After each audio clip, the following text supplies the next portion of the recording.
Okay, so when we were asked to look at a real world example of a market failure, our group decided to look at what's probably the largest market failure of all time, and that's the market failure due to the environment and people's attitudes towards the environment. And the reason why it's probably the single largest market failure of all time is due to the negative externalities that are associated with it. Like greenhouse gases are a classic example of a negative externality. Companies produce them, but generally, well, aside from carbon tax, they don't have to pay any sort of, they don't have to pay something for using that service, and there's no incentive for anybody to clean the air. There's no incentive for anybody to produce clear oxygen that we all need to live and breathe. And so in that sense, the environment can be thought of as a public good, because we all use fresh water, we all use clean air, but there's no incentive for anybody there to provide it. So the government has to step in that sense. Just the point on why gas emissions are probably the largest market failure of all time, and that's because, according to the chief economist of the World Bank, Nicholas Stern, air pollution alone has accumulated a cost of 40 trillion so far. That's a rough estimate of what the cost future generations will have to pay. So in the future, people will have to, the damage we're doing with the greenhouse gas emissions, somebody will have to remedy that, and there will be a cost associated with that. It won't be just a case of using the air that we've been using, the way we've been using it for free. And the basis of that prediction, where that 40 trillion comes from, is that fossil fuels are underpriced by 40 trillion. So what we're paying now for fossil fuels, we're paying someone who's claiming the rights to the land that the fossil fuel is produced from, but we're not actually paying for the amount of time, the amount of materials or effort that will cost to produce oil. But this is all generally very broadly speaking, and it'll be very hard to analyse market failure in the environment as a whole. So we've decided to focus on plastic bag pollution in Ireland, which is which is an example of a market failure in the environment. And we're going to look at what government can do to correct that market failure. And I'm going to hand you over to Maren, who will talk a little bit about why plastic bag pollution specifically is a failure. Yeah, we chose plastic bag pollution in Ireland because we found a paper that highlighted the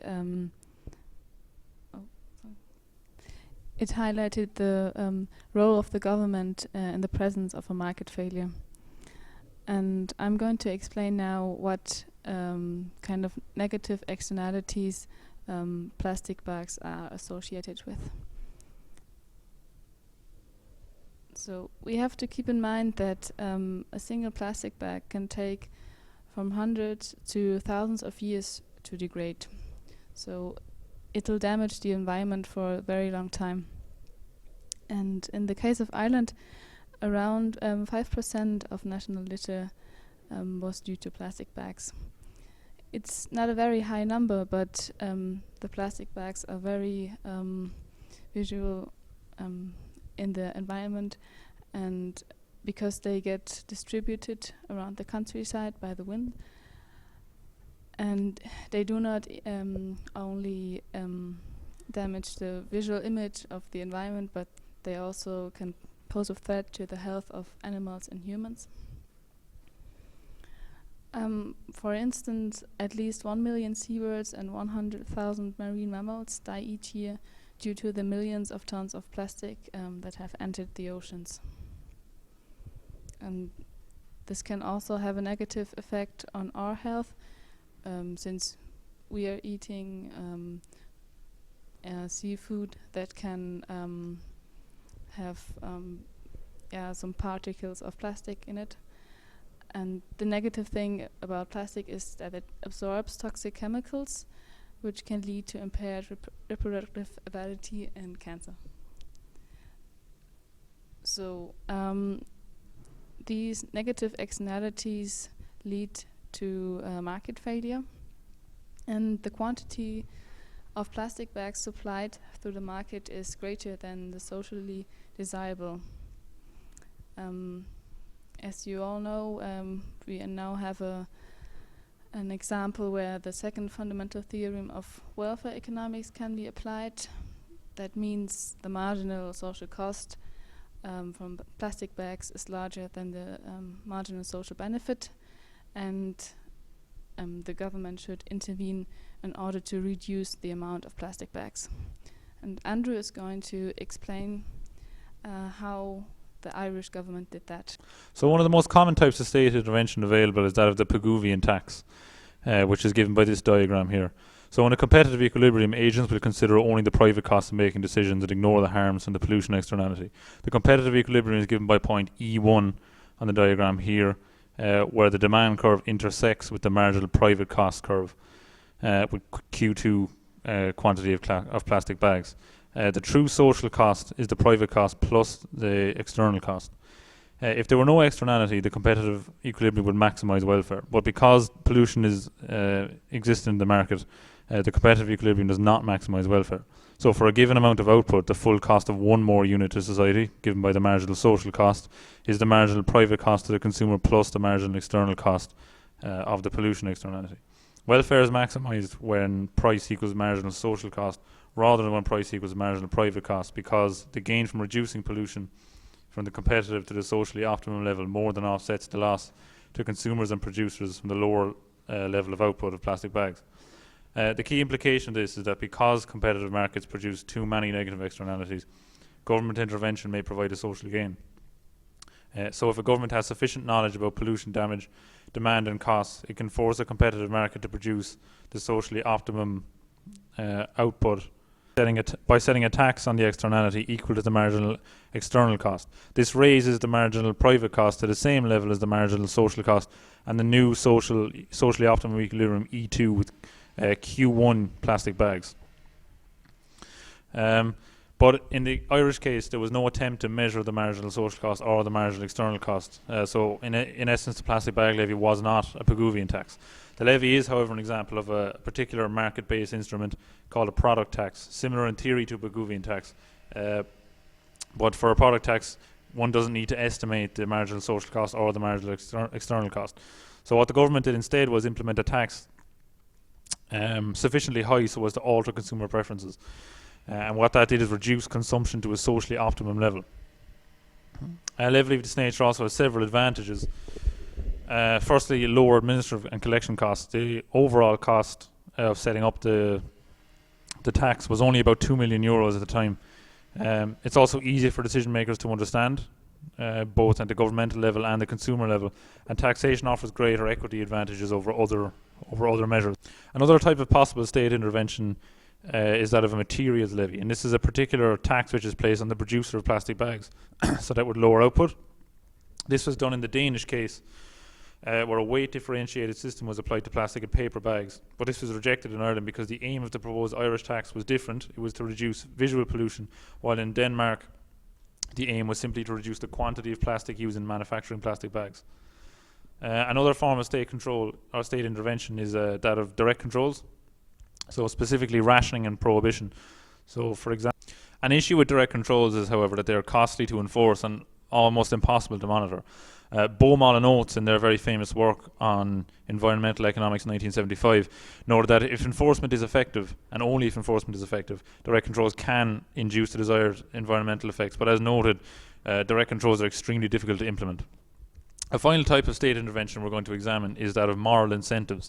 So this can take the form of a voluntary contribution. So if a consumer wishes to pay for a plastic bag, they may do so.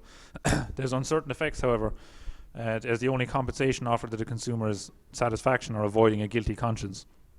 Long-term, it's a long-term costly policy also, because it requires education, advertising to raise public awareness, and evidence suggests that the public moral sentiment may rapidly fall away. And it also suggests that the only cases where moral incentives are effective is in emergency. So, for example, a rapid deterioration in air quality or water quality.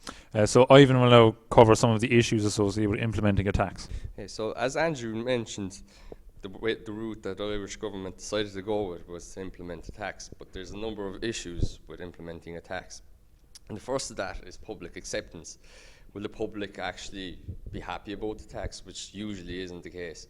But in this case, we'll see that it actually became a popular tax. But normally, a nice quote is that to tax and to please no more than to love and be wise is not given to men.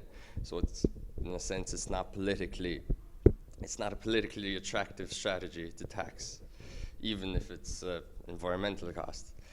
The second issue is who to tax. Do we tax the producers, as in the Danish case? And that is a more effective measure if you're trying to reduce the total output of plastic that's produced. But in the Irish case, what we're trying to reduce, what they were trying to reduce, is the amount of visual pollution that was created, which is the main reason for the tax, really. So the better option was to tax the consumers, but the problem with that is that's very costly, and it's a very costly administrative process to create a new tax, have people working who monitor it and all that. But we'll see how the Irish government succeeded in doing that in a while. And the third issue with taxation is how much do we tax people? And in a study done by Jury 2000, prior to the implementation of the tax, it was consumer willingness to pay for the tax was measured, and it was found that 92% of people wouldn't pay even 7 cents for a plastic bag levy, whereas, as we know, the plastic levy was actually 15 cents when it was introduced. So in the sense, government was really taking a gamble there, because people were saying that they weren't going to pay even 7 cents of a tax, but yet they introduced a much higher tax. But there was a reason behind doing that, and we'll discuss that in a second also. Okay, so was the levy effective? In terms of public acceptance, the Irish plastic bag levy has proved so popular with the Irish public that it would be politically damaging to remove it from Convery et al. 2007, and that was the study that we based our report on. So in fact, it did succeed. It did achieve public acceptance, which normally isn't the case for a tax, but because because there was an informative campaign associated with it, the public agreed to it. And who to tax? So, as I said before, the Danish weight-based tax is better applied when policy aims to reduce the amount of plastic used in the manufacture of glass, and that levy based on the Irish system is ideal if the main policy aim is to reduce visual litter. So, the main reason the consumers were taxed is to reduce the visual litter, and it actually worked. And since the introduction of the levy, the number of bags entering the consumption stream has been reduced by approximately 94%. So that's testament to the success of the levy. And finally, the level of tax that was set at 15 cents, and that was very much higher than the consumer willingness to pay. But the reason for that was it was used as a price signal through the use. It was used as the introduction of the tax was a price signal to consumers that getting plastic bags is a bad thing. So the signal was in fact effective, since usage fell by more than 90%. And in terms of the costs of implementing the tax, administrative costs, which are usually associated with a consumer tax, annual revenues are in the order of 12 million to 14 million a year, and the collection and associated administration costs are about 3% of revenues. So in fact, it was very successful in generating revenue for the government, which could be used in other sources and other environmental projects also.